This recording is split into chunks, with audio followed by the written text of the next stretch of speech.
that we have been protesting for a year. Understand, but we always looking for volunteers. We do a lot of mutual aid, like giving food out or stuff like that. We need volunteer hours, and this is something where like would be there. Please send me a DM. I'll answer you. Okay, yeah, definitely. Thank you so much. So what do you guys do? So since last year we have been protesting just against the police itself, and we are abolitionists, so we believe in the abolishment of the state and the Abolitionists, like, finish, no more, finito. even finito what, the country, you mean? We mean the government, we mean the police, we mean, we understand that it won't happen in our lifetime, but we understand that it's a work that has been going on for very long, and it's our job to continue it, and then hopefully in the future there will be no police. No police. Who's going to defend you then? So the police never defends you, right? So right now, if you assault me or I assault you, what will happen is the police will come here and we will take a report.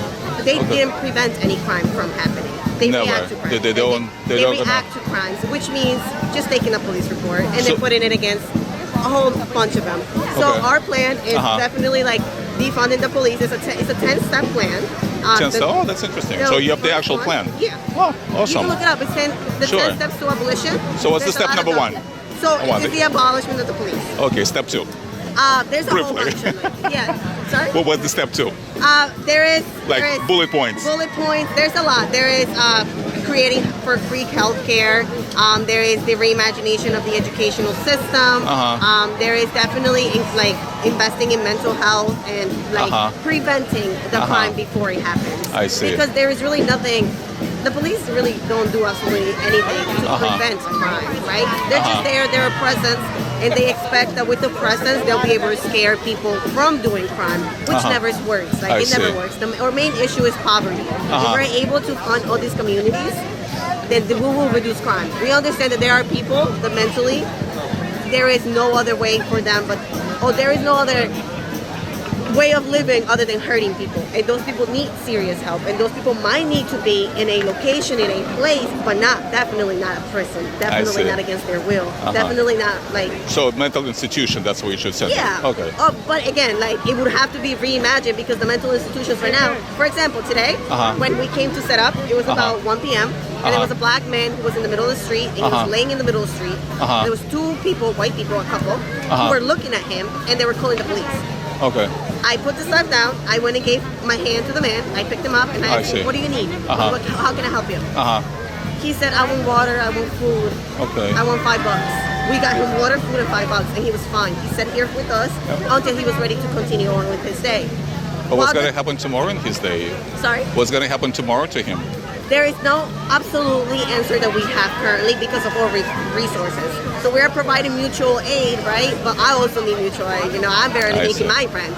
So I can't take the responsibility. But what I can do is, and which I did, was help that person in need at the moment with whatever immediate needs they have.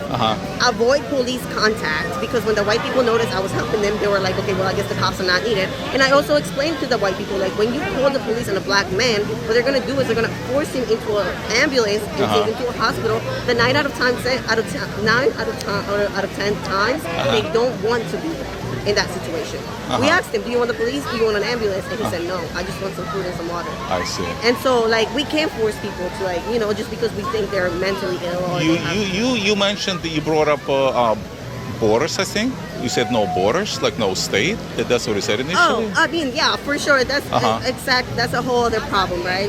The border situation and you mean that we have a border? Border with Canada, border with Mexico. It should be eliminated. It should be eliminated. Yeah. So it should be what? One big Mexico, one big Canada, one big what? What it was before, it was the areas of the people, right? It's where you're before right? when? Before Incas? Before Columbus. Right? So, there were Incas before Columbus, there were Olmecs, there were Aztecs. There were little communities. But not big, actually huge communities. Right. I mean, Incas, for example, they conquered, oh my God, huge territories. Right. Nice people, they'll conquer territory, they'll take the people prisoners, they'll bring them up the pyramids, rip their hearts open, throw them down the pyramids, or they take little babies, bound them alive, give them little coca so they don't feel anything, bury them alive. Which is literally what the cartel does in Mexico. It's things haven't changed, right? And that possibility will always be there, right? So if you limit borders, what's going to happen? I mean, don't you think it will become like Mexico? Yeah, Mexico is the way it is because of America. So we just Because of America. Yeah, we have to realize like the harm that America and the imperialism and the and taking over countries has created, right? So if we eliminate the borders, then Mexico will become like America. Is that right? No, it won't become like America, but Like with Canada? the eliminating the borders, you'll be able to save people. You'll be able to bring people here that need to get away. Because in Central America and South America, the reason why people are leaving. You're from there, right? I take it. Okay. What country? Colombia. Oh, Colombia. The reason why people are leaving is because their life is at risk. It's because they have people in those communities who are creating harm, and the government cannot do anything about it. The governments have lost control. But you know what I'm confused about? If let's say I'm an immigrant myself. I came from USSR originally, okay? And speaking of borders, I said, oh my God, forget about crossing the border. We'll get the bullet in the back of your head, not the front, the back of your head. So they will not allow people to leave as opposed to not allowing people to come in the USSR, just for information, if you're not aware of that. So, but what I understand, I mean, you're saying you opened the borders, okay? I mean, then all these people from Haiti, from around the world, they'll fly to America. Don't you think that then America will become like one of those, I would call them, well, not very successful countries? Right. So you don't have fear of that? They'll bring their culture, they'll bring their poverty. We say the abolishment of the state, or the abolishment of the things that we know, we include capitalism in this. Because in order to have open borders, and in order to understand how people are going to live, where's the money coming from, where are the housing these people. If capitalism wasn't a thing, that wouldn't be a problem. Okay, so you're not a socialist? No. Okay, good. I feel about just, it needs to be life. You're born here, and you don't choose where you're born, who you're born to. You don't choose your luck. That's true. I mean, you're lucky. Were you born in America? Right from, I guess, the minute you're born to the minute you're, let's say, 19, and then you leave your parents' house. You don't have really much control of your choices. It's just your parents and whatever history there is behind, your line of like family. Right. And so we need to realize that like in order to stop these lives that like we just don't have, we have no hope. We have no help. We have no control, right? Like if I'm born into a poor family, my only choice, right, is to go to college and do all of that. But even now in our generation, we're seeing how college students cannot afford to pay rent. Like New York City is the highest rent place to live in, right? Yeah, but they have all these opportunities. I mean, America is not the best country in the world. I mean, it's the best country in the world, but it's not perfect because nothing is. And I mean, in my opinion, being a foreigner myself, is it good? Well, it's the best in almost every sense that I can think of. The most statistic-wise, though? Well, look, like you brought up economy. Let's start with economy, okay? Because it's important, like you said, if you can afford rent or not can afford rent, if you can afford good clothing or not, if you can afford a nice car or not, or if you can have a car in the first place, or clothing in the first place. The place I came from, USSR, there was nothing. Money really didn't matter. There was no capitalism, which you support, thank God. So America gives you the opportunities. I came here literally with $100 in my pocket. I mean, literally, no support whatsoever. I made it. I made it in this country. I would have not made it in Colombia. Yeah, no, absolutely. I would have not made it in Mexico. Personally, on a personal what a beautiful dog. My parents, we're all immigrants. I was born in Colombia, and I came here when I was 11 years old, but I've seen my parents live an immigrant life. And my dad has an amazing, beautiful house in Long Island, and here we are 20 years later. Aren't you grateful to America? Isn't the reason why they came over here? I'm very happy for them, but that's not my dream. I don't want to save myself. But don't you want to bring America to Colombia level? Because what they're trying to do then they'll bring America to Colombia level, no? And then where to go? But we are fortunate to say we got it. But because of us Americans, because of our culture, because of our ethics, that's what it boils down to. But if we're talking about I'm having that very privileged conversation of my parents have everything because they're at center in Long Island and they had those opportunities. No, not right? privileged. I mean, they made it. I mean, they made it. I lived in the Bronx for a year, and I can tell you, like, Long Island is very privileged. Like, it's not privileged. Well, anyone who lives in the Bronx who makes it can move to Long Island or vice versa. Why should they live the only place they were given to be at? Well, we're not talking about places given. In the USSR, there was such a thing as a rich... But there is a set plan on where black communities, right, Central Park used to be a black community until it was bombed and it became Central Park, right? Or what about this park? This park is called Marsha P. Johnson Square Park, not Washington Square Park. There is black history here that has been buried for us to grow from that. You understand? There's a community being affected so that we are privileged enough to do better. But that community has been very much forgotten. Well, but don't we have kind of opportunities for everybody? No, absolutely not. We don't. Especially not if you're. Why so? If you're a black boy in the Bronx, you do not have the same opportunities. I disagree with that. I mean, look at Clarence Thomas, for example. Look at President Obama. I mean, come on, give me a break. There's so many great people, black people, Condoleezza Rice, I mean, just to name a few. Absolutely. Who there made are it. people that have been made it there. And if you speak to them, they will tell you the racism that they had to deal with. There's no racism. There's no racism in this country. I don't believe in racism. No, absolutely not. No. It's over there. I don't have it. I don't believe in racism in this country. No, absolutely not. The moment white people elected black president, how can I say that I'm Jewish, okay? So I know what anti-Semitism is firsthand. Plain and simple. I wanted to go to medical school. They said, hell no, you'll never get to medical school. So I never took, a provision. Well, it's not. I know as a Jew in the Soviet Union, I knew I would never, ever, only by the dint of me being born Jewish, I would be allowed to hold certain positions in the Soviet government. Ever. It doesn't. We can praise the one black dude because they let him be up there. Oh yes, you can, because not a single. For a little bit, sure, but you can't. No. Represent a whole community. Oh yes, you can. Oh yes, you can. You absolutely can. Yes, you can. And here's the reason why. Because in the Soviet Union, no matter let's say Nazi Germany, to use this as an example of let's say anti-Semitism, Einstein. I mean, the smartest man that ever lived. Okay, they didn't want him, only because he was Jewish. Thank God.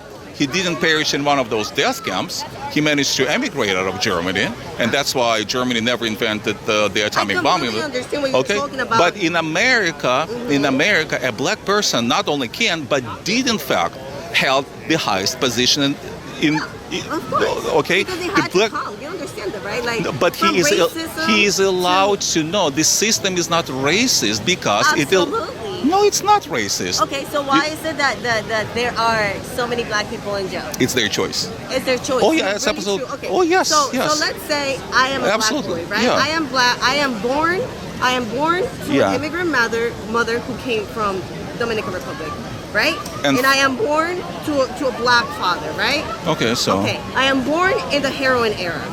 I am born in the era where my community, in which I have absolutely no control, it's going through a crisis, right? Because right now the white people are going to the opioid crisis, but first black people went to the heroin crisis, right? Okay. So I'm born in that area. I am now sent to school, right? Okay. I have volunteered in Bronx schools. And I have volunteered in Long Island schools. Okay. I myself know the difference. My brother, he is privileged enough to go to a school where if he wants to get from one football field to the next, he has to drive a little golf cart. If I go to the Bronx, those kids are sharing a lunchroom as a gym with 3 different schools. There is a level. So no. So there's nothing to do with racism. Yes. Absolutely. There's nothing to do with racism. There's nothing. What do you think about the whole continent of Africa? Can you name a single successful African country on the whole continent, one, that ever succeeded? There are no white people. There's no white supremacism, obviously.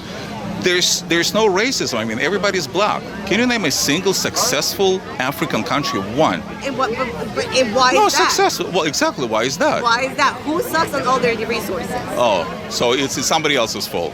Yeah, I mean, absolutely. When you are born to scarcity, that is not your fault, and you have no other way around. And since you are a child, you are born in scarcity, it's very hard to leave that. And that's why those immigrants make the decision of coming to this beautiful, amazing country so they can get their American dream, which sometimes will happen. But being here, you are very woken up very quickly. But why? And you may be Jewish, and there might be discriminations against that. But I can never say that, for example, my friend now over there, that I am as discriminated as they are. Absolutely not. People I have a black husband, and I grew up in Long Island, a very white place, and I know how people look at us when we walk together. Okay, so I know how people, and that is racism, and that is in the systems, and that is in people's hearts and people's minds, because they're so convinced that this thing doesn't exist. And it's very easy to think that when it's not affecting you or the people that you are most close with. Okay, But when you have a black sister, when you have a black father, when you have a black mother, when you have a small child who becomes black, when you marry a black man, or a black woman, you realize that these are the most oppressed people because everybody thinks something of them because of their color of their skin. What about Jewish? Absolutely, absolutely, but it doesn't take from either or. Absolutely. So 100% is right. However, it does not take from it. Okay. And in this country, if we are talking about privilege, which exists, and if you are not choosing to acknowledge it, it is on you, and those are your beliefs.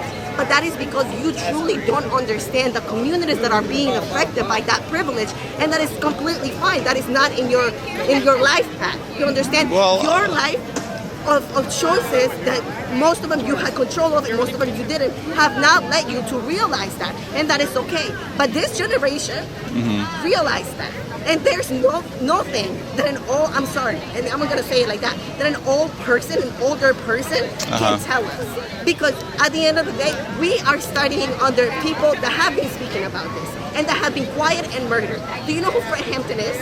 The who? Fred Hampton. No idea. Absolutely not. He's a 21-year-old black revolutionary who was killed by the FBI for doing what we do. Revolutionary. Why do you use the word revolutionary? Revolutionary to me. We're talking about Black Panthers. Revolutionaries. We talk about Black Panthers revolutionaries. We talk about Angela Davis revolutionaries. Oh, Angela Davis? Really? Yeah, absolutely. Oh, so you're a fan of Angela Davis? Oh, she was very, very popular in the USSR. Oh my God, Angela Davis. I used to have an afro. And people were comparing me to Angela Davis. She was very, very popular in the USSR. Yeah, so and anyone who is very popular in the USSR. Very, very good woman too. I'm sorry? A very, very good woman too. Angela Davis. She's not a terrorist. She's not. But you just said that you're for capitalism, but she's a communist. I mean, she's essentially socialist. Absolutely, there are different beliefs. But what that person understands that many don't is that there needs to be a different path. Yeah, but let me go back to, when we were saying about racism, things of that nature. I'm so sorry to cut you off for 2 seconds. Sure. We're not doing Peru's anymore. No, until Bachi comes back. Okay, hurry, continue. Sure.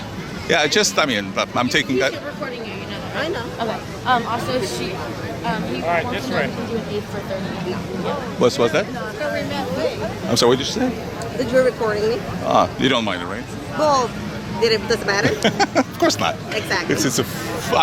The reason. And again, see that is the problem, and that's where the privilege begins. Yes. This is a free part, but Yes, you it have is. absolutely no consideration in how I feel.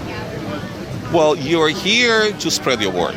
You're here. You give me your card. You can give me 1,000 excuses why it's okay to record, but you cannot explain me where the humanity is in respecting other people's but let me go back to this. Really fundamental question.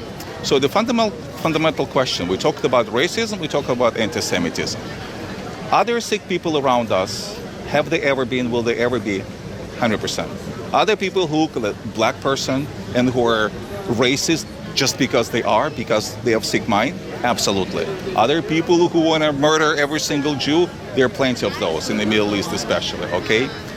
The fundamental difference between the two is personal level and governmental level. In the Soviet Union, there was a government-sponsored anti-Semitism. So it's not personal. It's not like somebody likes you or dislikes you or looks at you the wrong way or the bad way. It was government-sponsored anti-Semitism. It was government-sponsored many things. Right. Homophobic. Homosexuality was punishable by 3 years behind bars in the USSR. Right. So it's in the law. That comes from the government, not from a personal belief or personal feeling. Pretty much like in America, and like exactly. Right, like segregation, right? In America, The war on drugs. in America today, a black person became the president of the United States. 8 years ago, and A nothing black changed. person, 12 years ago, a and black nothing changed. person, a black person And nothing changed. is still a member of only 9 Supreme Court justices who came from absolutely nothing. So you Nothing. want us to be thankful for crumbs I know the point or for representation, right? the point I'm trying to make is that there is no government keyword government-sponsored racism or government-level racism. The beliefs come from that. It doesn't come from the government. It comes from individuals, and individuals are. the police. What about the police? They're That's literally governmental racism. Yeah, but if they're a black policeman, how can a black policeman be a racist? I spoke to a black police woman. Is he a racist? Who told me Is she a that, racist? No, who told me that the NYPD is racist. And that they don't even want black people in it. But they are. So if they don't want and they still have them, so then there's a contradiction. It doesn't matter what they want or doesn't want, but they are. The policing, that's not the point. The point with the policing and racism is that they target black people way more than they target. No. Absolutely. You want to know something about the war on drugs? No. They want to go and hunt and put people in jail over weed, right?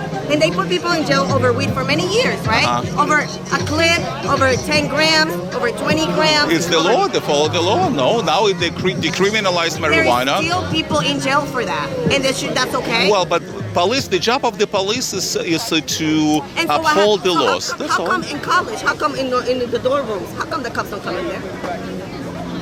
They don't come for what? The dorm rooms in colleges is the place where you find the most drugs, and it's coming from a college student. And your point is what? Huh? And what's your point? And the point is that the police allows college students because the majority of people that are allowed and that are able to get their education are white and Mexican people. And with that said, they don't attack these communities. You know how many kids here are doing coke? Let's go walk around and count them. And so what? So what's your point? Not here against them, but they are in the hood against black people for doing the same goddamn thing. Okay, so let's back up a little bit, and we'll finish the conversation. Your parents came from Colombia, okay? They came from Colombia, and they're older generation. You're trying to make kind of snide remarks about older people like myself. You know they're better. Not that old. They're in the 40s. Well, and I'm 23 years old. Well, and I'm 60. I'll be 62 in a few days. So, I mean, I always kind of defer to the older people's opinions. I figured, maybe they live longer. Maybe they know a little bit more. Black, old, trans woman. So your parents came to America because what? Because life wasn't good in Colombia? Because they were being threatened by cartels in Colombia. By cartels. Yep. So it wasn't safe in Colombia. The cartels today are in the government in Colombia. Same cartel. Okay, so they came to America for better life, right? And they succeeded. They live in what you call privileged neighborhood, which I don't would call privilege. It's just, the people who made it. I mean, God bless them. What's that? Because you never lived in the hood. But you don't know where I lived. I lived in the USSR. Remind you, I lived in the USSR. So don't tell me that I lived in bad neighborhoods. I lived in the worst place you can think of, called Union of the Soviet USSR, where a friend of mine. Yes. Right? But I'm talking about black kids in America they have 2021. I'm not talking about 50 years ago in another country because it doesn't matter. Those kids were already infected. Nobody defended them. And so our job is to defend the black people, black kids here now, today. Not based on old shit, not based on none of that. It is black and brown kids are dying every single day. Because of black white people? Yes. Because of white people. Black white supremacy, not white people. Because my best friend is white. So not white people, white supremacy. White fragility. And how many white people are here? And how many white supremacists do you think are there in America? I mean, KKK, or what is it? What is white supremacy? A white supremacist is somebody that truly doesn't believe, I'm sorry, but has very similar beliefs as yours. So you will call me a white supremacist? No, absolutely not, because I don't think you're going to go kill someone else, right? But your beliefs are the very root, the very basis of their beliefs. They are on another point, right? They are ready to kill every single black person, but their root is privilege doesn't exist, whiteness doesn't exist, this is a fair life. Everybody gets a fair shot, and that's not true. And that is absolutely not true in any sense. And you would know that, and the only reason why I'm fortunate to know that is because of the people I have chosen to associate myself with and learn from. Because I could be living the white life in the privileged house of my parents in the pool right now. But I'm having conversations with people about saving black lives because it's that serious. I have that dream. I can go to Rhode Island and do that. But I choose not to because I choose to stop ignoring the Nine kids being affected. It is not fair that my brother has a big ass school for 200 kids and one building with 500 kids in the room. Fuck that. It is not fair that my brother gets to elect classes and the poor kids get what they're given. You don't get to complain. It is not fair that those kids are affected by gang members in those schools. You know, they sent early on Halloween to avoid gang initiation, and these are kids. Kids, they don't know any better. They're 5, 6, 7, 8. They don't know any better. They're born into that. And so they grow up and make wrong choices. The people like you say, they had a choice. Why didn't they do that? They did it because they don't know any better. Because they come from the mud. And you came from the mud and you did better. Good for you, but some people can't have that privilege. Especially in this country. And with the color of your skin, you do have a privilege. I have a privilege. Everybody has privilege unless you're black. Especially black women, their life expectancy is 35 years old. I see. Your life expectancy in this country is 65. Your life is 60. A black trans woman is their dream to make it to your point. That is privilege. I see. Being able to live past 35 at this point in America, in this amazing country, is called a fucking privilege. I see. Because there's people that don't have that life expectancy. And that is a privilege. I am privileged to say I probably live past 35. There's kids in the hood that grow up thinking that they're not going to pass 18. And